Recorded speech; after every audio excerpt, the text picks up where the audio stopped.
It's Steam Next Fest Summer 24, which means Simon's playing lots of demos. This is the racing and driving video, ordering the demos that I enjoyed most through to least on this video. There's 2 games that are missing though, and that's Golden Lap and Super Spec Rallycross, because I've already done preview videos on them on my channel.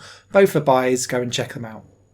We're starting off with What the Car, which is my favourite racing and driving demo from Steam Next Fest Summer 24, and it's crazy, ridiculous, stupid fun from the team from What the Golf.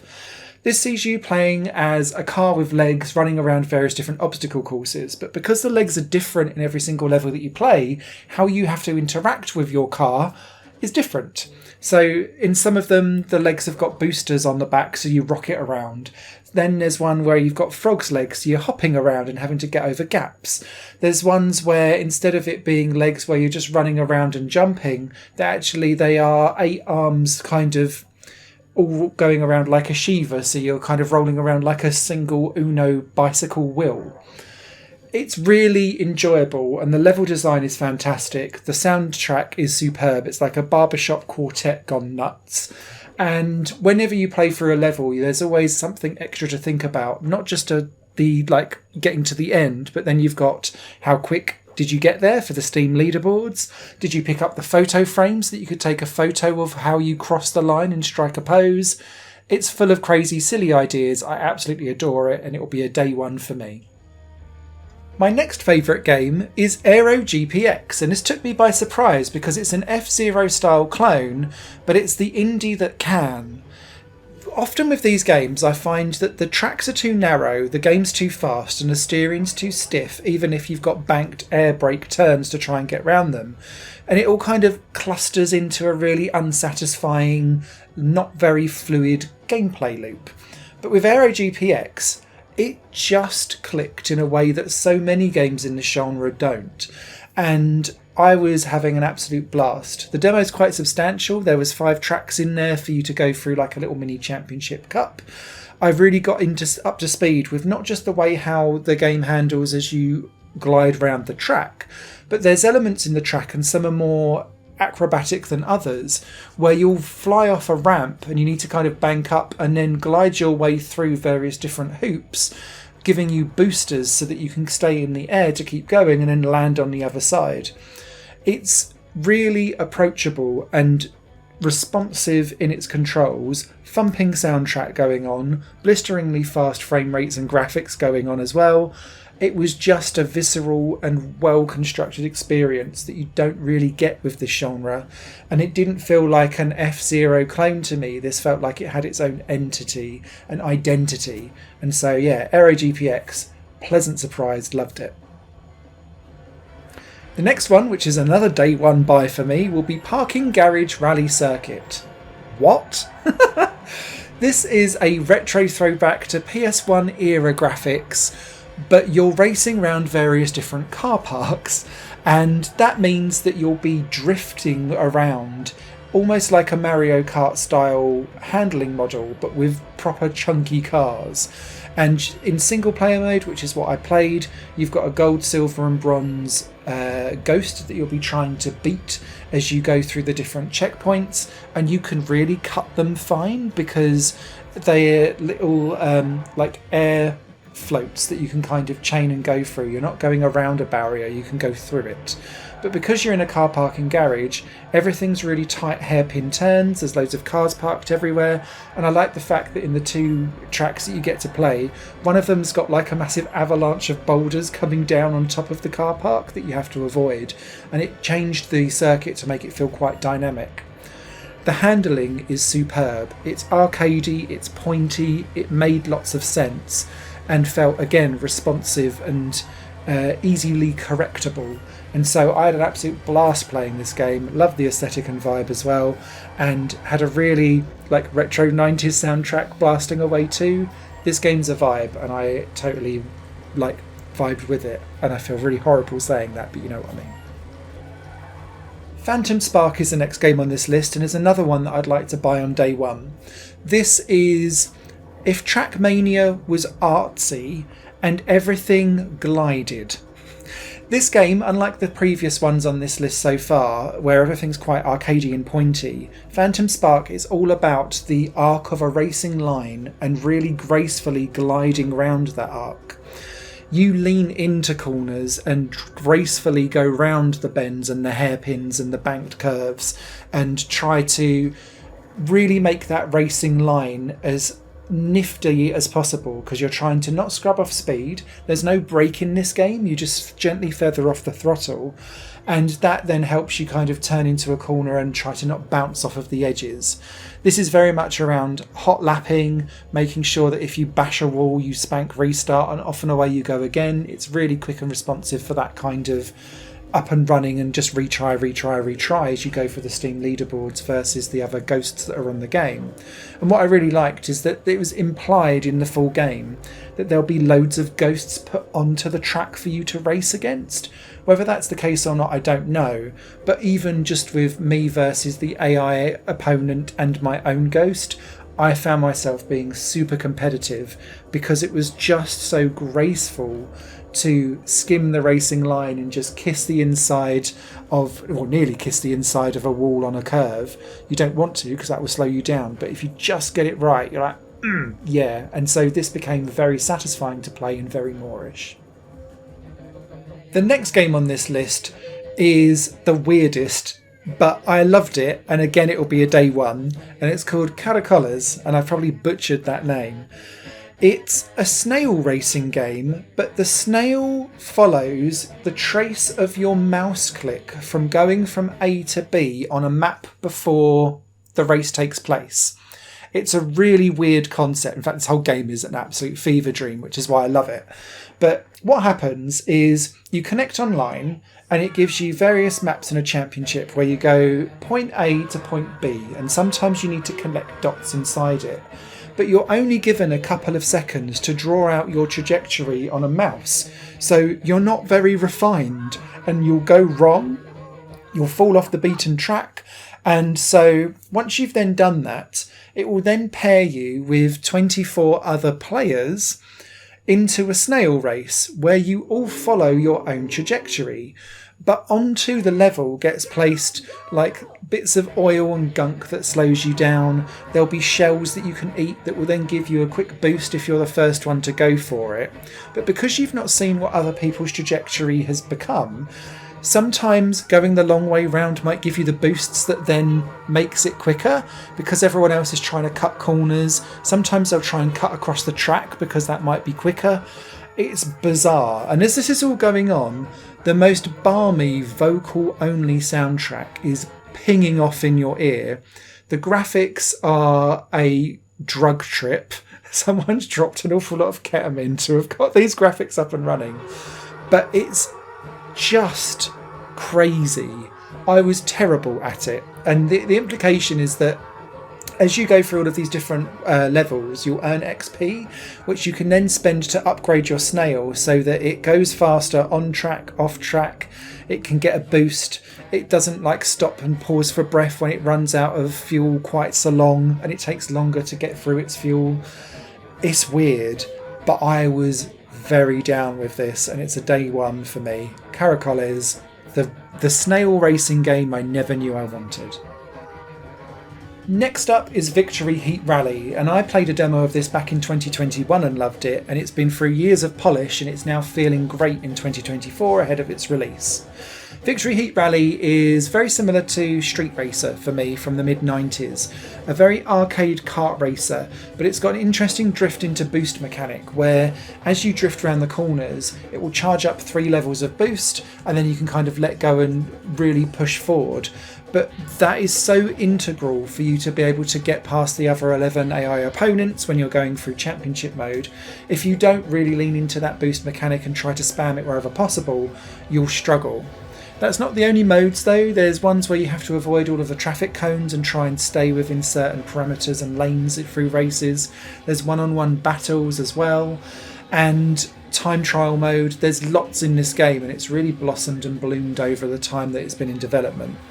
I do think that some people might struggle slightly with the very on or off handling model, but once you've played it for a couple of laps it clicks, and then suddenly you're like, I've got it, I'm in the mode with Victory Heat Rally and I'm off and away. And so this will be a day one for me, and I can't wait to get my mitts on the soundtrack as well. Again, there seems to be a theme this year of great racing games have great soundtracks with them, and I'm going to be spending lots of dosh. The last game in my buy on day one tier is Old School Rally. And this is like having the arcade mode from the Colin McRae rallies and maybe V-Rally 97, but with early PS2 era graphics. And if you think of the game like that, Old School Rally is like a fever dream of retro nostalgia that just works beautifully. It's a real arcade, very pointy, aggressively oversteery handling model, particularly when you're going into Scandinavian flicks to drift round corners and handbrake turn round, because it really grinds to a halt very quickly and you're sideways. So it like almost too much, and so it was taking me a little while to get used to it because I was kind of snaking around the course a little bit. However, once I'd got used to it, it was just pure arcade hedonism. I love the graphical vibe and the general, like, getting and shedding all of the gumph that comes with a lot of racing games these days, where they're like, hey, here, buy the sofa and rent the house and do all of this. This just wants to give you the road ahead of you and for you to go time trial nuts to get the best result. And there's something about that pure simplicity that Old School Rally, it says it in the name, it wants to be old school and it nails it. So if you're a fan of that type of thing, this will be a day one for you. Others might find it potentially a little bit too simplistic, but actually I think it delivers beyond my expectations of what I was hoping for, as it's a pet passion project for someone that is really turning out good. So, the next game in this list is in a tier all of its own, and it will probably be a day one, but for now I've wishlisted it, and it's Screwdrivers. This is Meccano style building of your own cars and contraptions, and then taking it out to satisfy the king and entertain the king through completing different races, stunt trials, top speed challenges, weird and wonderful things, so that the king can be amused. You can then earn spare parts, so you can go back and upgrade and tweak and change and build new cars from your Meccano-y sets. Firstly, I'll tackle the kind of driving element of it. This really reflects what you build, which I think is fantastic. It's very physics driven, this game. And so because the demo starts you off with like some really terrible carriage wheels, a very lightweight couple of like blocks here and there, you're very light and you're flipping around and you're landing on your back, and then it's kind of breaking off wheels when you hit things. And I love the destructive elements of this game. And then as I was starting to unlock better wheels and then some gearboxes to make things go faster, I was then going back into the Meccano side of thing through the tutorial, which was great, by the way, and it was starting to help me really get to grips with this type of building element of the game. It was starting to then change the physics of the car as it went along, and I really appreciated that. The reason why this isn't an immediate day one for me is more of a personal thing, and that's I can see myself really getting lost in choice and not confusion, but the building element of it. I was never someone for Lego or Meccano, and this is like Meccano plus, because you're building the actual car and the shape of everything that you've got, putting on suspensions, deciding where the gearbox goes and how many gears are in it and how quick the cam will go and all of that kind of stuff. It's really in depth, and that kind of made me go, I'll be spending probably more time in there than I might be actually doing the driving of stuff. But I could so appreciate going onto the Steam Workshop and downloading everyone else's creations and going nuts with it. So that's why I think I'll make the decision on the day as to whether this is day one or a wish list, and I'll pick it up when it's got, say, like a 20% discount or something like that at a later point. The game is fab. It's more of a personality thing for me of whether I go for it. The next game is definitely wishlist material, and it's Taxi Rush. This is Crazy Taxi, but just under a different name. And whilst there are some real issues with repetitive sound effects and volume control that was making my ears bleed as this game was blaring all kinds of things out. What I cannot deny is that if you go in for a 3, 5 or 10 minute try and score as much as you can-a-thon, this is, again, arcade simplicity and just really unintelligibly stupid. You drive around, pick up various people, try to deliver them to your destination. Sometimes you have to pick up two people in groups of 2 or 3 and you drop them off individually at different points before the timer runs out. Get them before the timer runs out and then you get paid for it. Don't and you don't. Hilariously, sometimes I kept running over the first person I dropped off in a pair or a trio, and then that cancels out your mission, so I was like, don't! But it was arcadey handling, really ridiculously cartoonish, just mowing people down and listening to them scream everywhere as you're causing carnage, driving over trees, ripping up pieces of grass and garden. It's a blast. I just think it's very one note, and so my decision on whether or not I would buy it immediately is around what else does it do? Are there different environments? Is it just you pick a couple of cars but it's the same thing over and over again and you're just grinding for it, which I think would lean me more towards a discounted buy from my wish list more than a day one purchase. But it was still great fun and I had a good time with it, so thumbs up.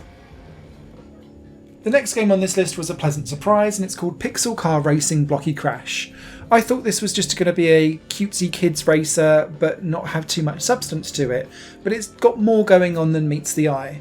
You play as these pixel block cars. You get to buy certain varieties of them or win one on a roulette wheel as you level up and complete different championships.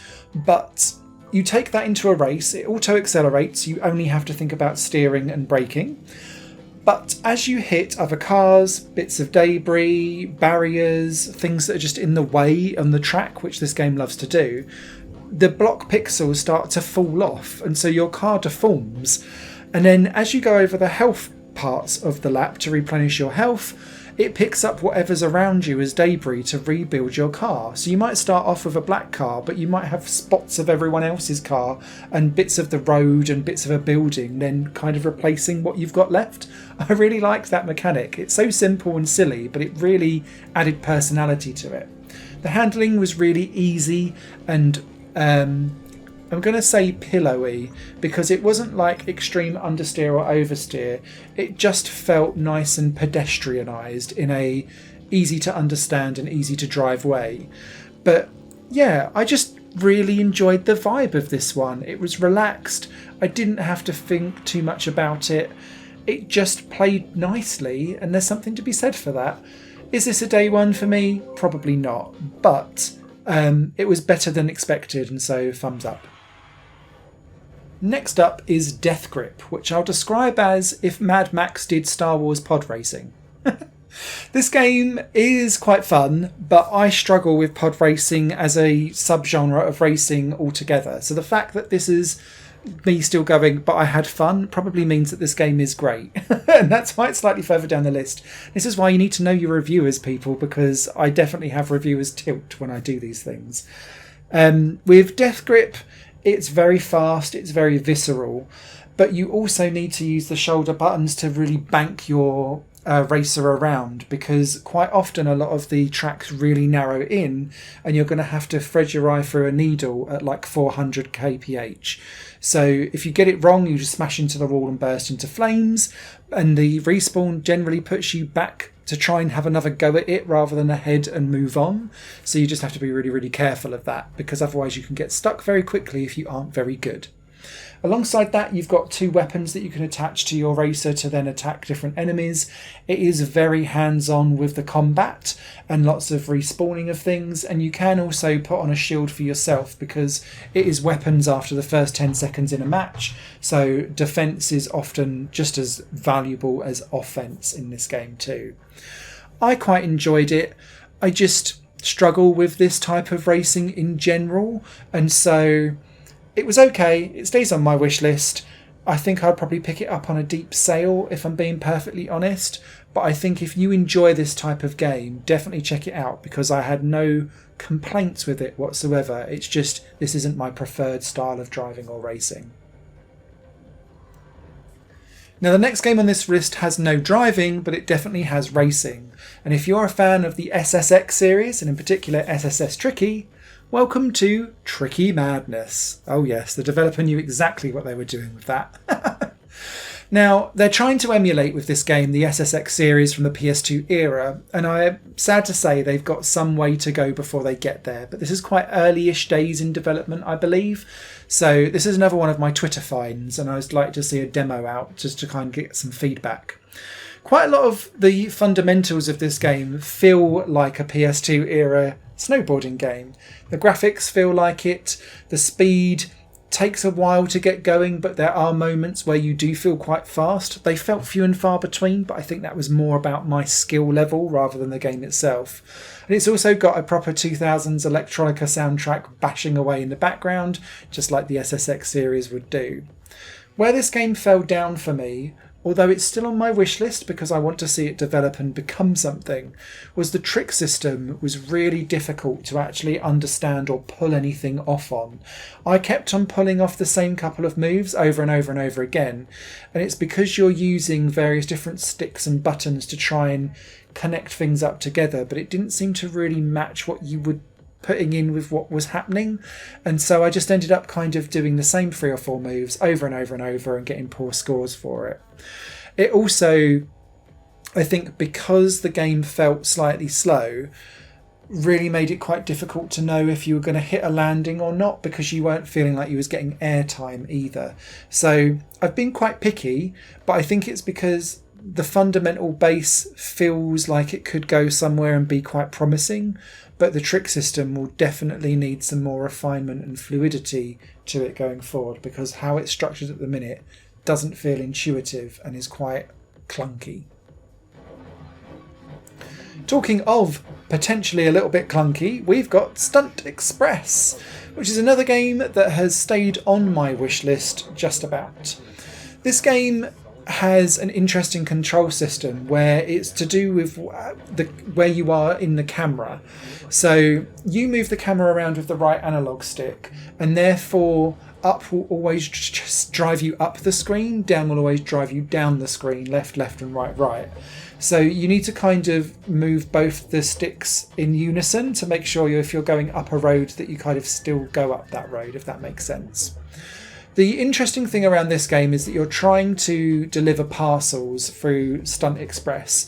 So as you fly around everywhere and do all kinds of spinny flips and cause carnage by smashing into things, disturbing birds, knocking over trees, all of that kind of stuff, you're then delivering parcels from A to B. But quite often they're in really tricky spots to then deliver. So you'll kind of fly off a ramp, aim, and then shoot the parcel to get it in the desired area and then continue on.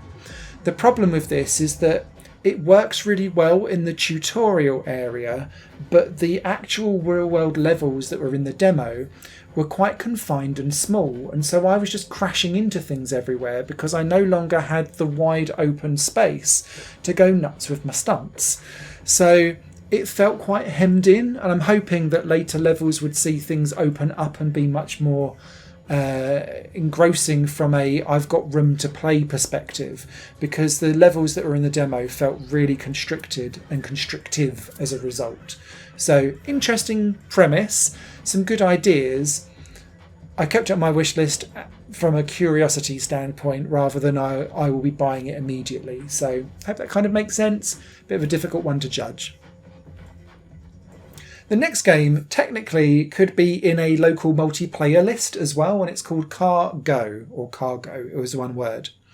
This is a 1 to 4 player game if you want it to, all single player gameplay on the screen throughout this feature. And the idea is that you're driving from A to B to collect different resources to different factories for them to then create things for you to then go and drop it off in the cargo depot.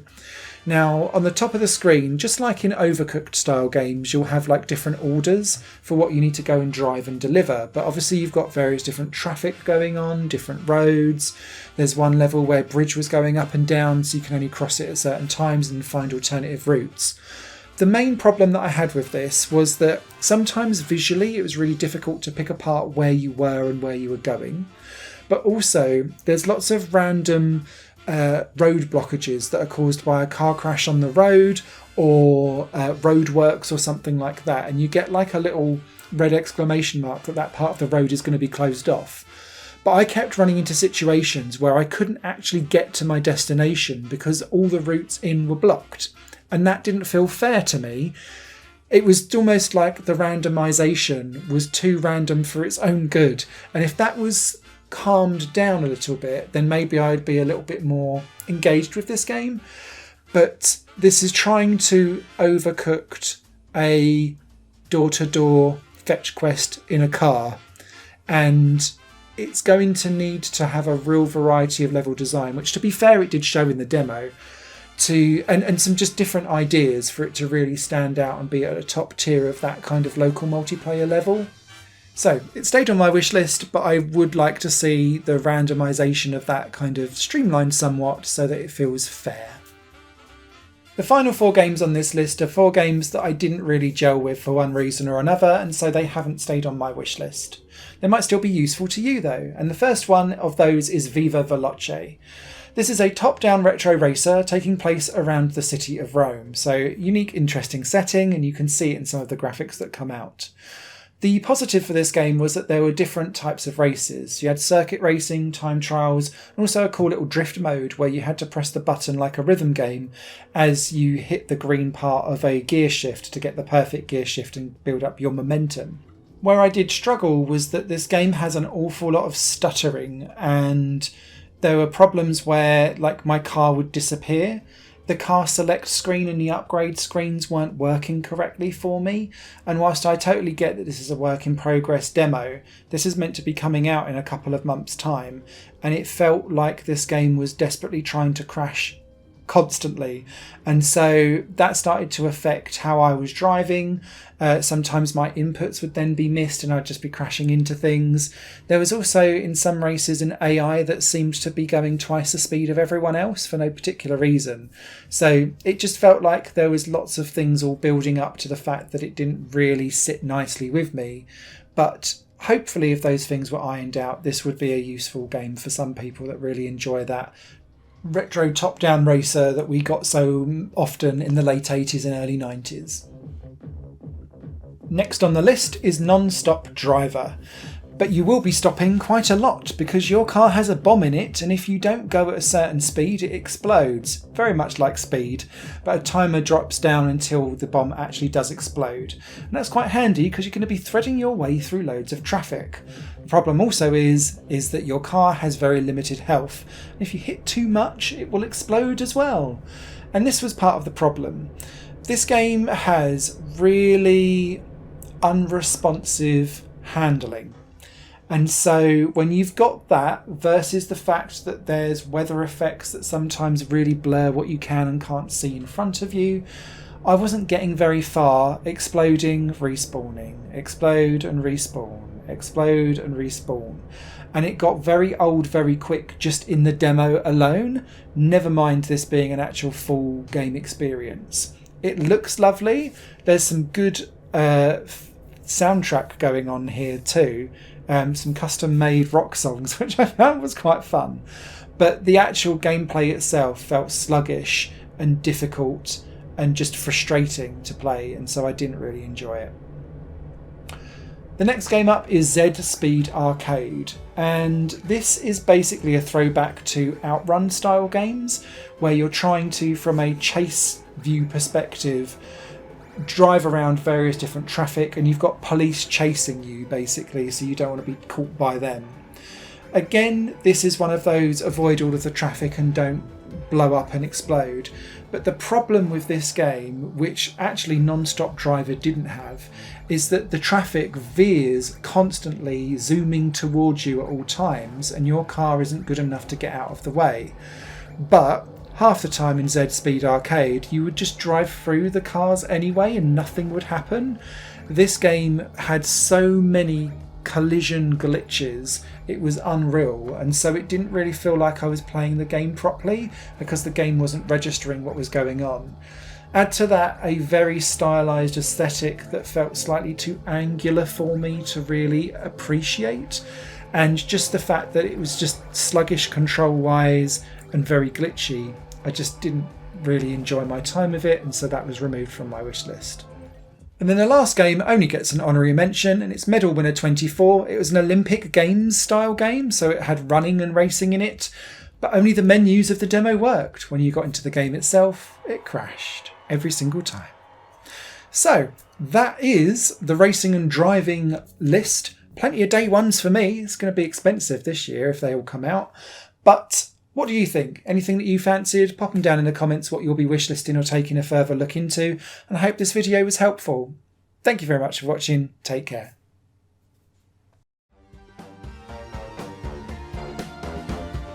Higher Plane Games is part of the Higher Plane Network, a completely independent media outlet supported by people like you. The goal is to create the best possible content that cultivates a richer indie scene for games as well as music and entertainment. To find out more and to get involved, visit patreon.com/higherplane-network. Your support makes all the difference, and in return you'll gain access to bonus content and downloads. Thank you for watching.